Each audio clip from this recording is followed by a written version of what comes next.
পালে বোলো ফোন এটা কৰিবচোন দেই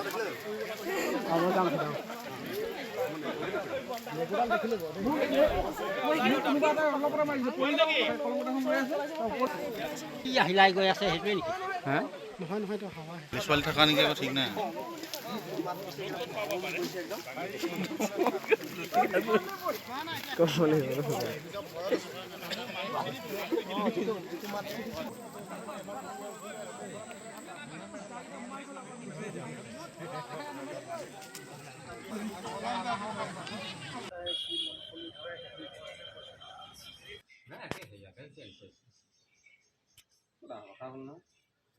বস্তুটো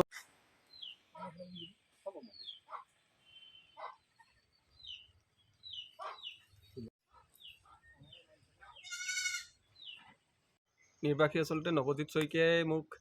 দুপৰীয়া ভাগত ফোন কৰিলে যে তেখেতলোকৰ এজনী ঘাই ছাগলী বাগানৰ মাজত মানে আধা খোৱা অৱস্থাত তেখেতে বিচাৰি পালেগৈ তাৰপৰা আমিও স্থানীয় লোক কেইবাজনো আহি চালোঁ আমাৰ সন্দেহ হ'ল আচলতে যিটো টাইপত ছাগলীজনী আচলতে ভক্ষণ কৰি থৈছে নহয় এইটো নিশ্চয় কিবা হিংস্ৰ জন্তু হ'ব নিচিনা আমি অনুমান কৰিলোঁ আৰু লগে লগে আমি স্থানীয় লাটগাঁওবুঢ়াৰ সৈতে বৰপথাৰ ফৰেষ্ট বিভাগৰ লগত যোগাযোগ কৰিলোঁ আৰু ফৰেষ্ট বিভাগৰ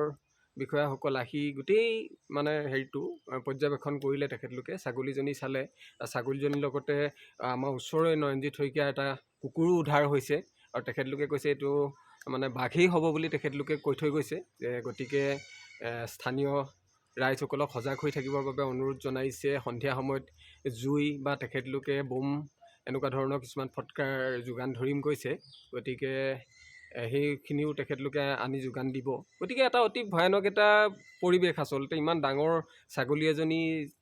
বাঘে একেবাৰে ওচৰৰ পৰা আচলতে লৈ গৈ যেতিয়া বাগানত খাইছেগৈ এটা কুকুৰ যেতিয়া আনি ইমান দূৰৰ পৰা এটা কুকুৰ আনি পেলানি ইয়াত একেলগে যেতিয়া হেৰি কৰিছে মানে হত্যা কৰি খাইছে ভক্ষণ কৰিছে এতিয়া ডাঙৰ প্ৰজাতিৰ হয়তো বাঘ হ'ব বুলি তেখেতলোকে অনুমান কৰিছে আমাৰ গাঁওবাসীকো খুব সজাগ আৰু সচেতন হৈ থাকিবৰ বাবে অনুৰোধ জনাই থৈ গৈছে ছাগলীজনী কেতিয়া হেৰাইছে ছাগলীজনী নৱজিৎ শইকীয়াই কোৱা মতে যোৱাৰ ৰাতি তেখেতলোকে যেতিয়া ৰাতিপুৱা উঠি চাইছে ছাগলীজনী বন্ধা জেগাত নাই বিচাৰ কুচাৰ কৰিলত বাগানৰ মাজত মানে আধা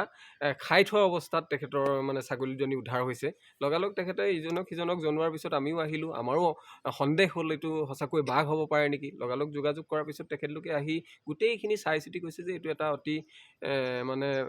হিংস্ৰ জন্তুৱে হ'ব বাঘ হ'ব বুলি তেখেতলোকে নিশ্চিত কৰি মানে যিখিনি যাৱতীয় ব্যৱস্থা বোম ফটকা তেখেতলোকে যোগান দি সজাগ হ'বৰ বাবে অনুৰোধ জনায় কি গাঁও এখন চাংপুল গাঁও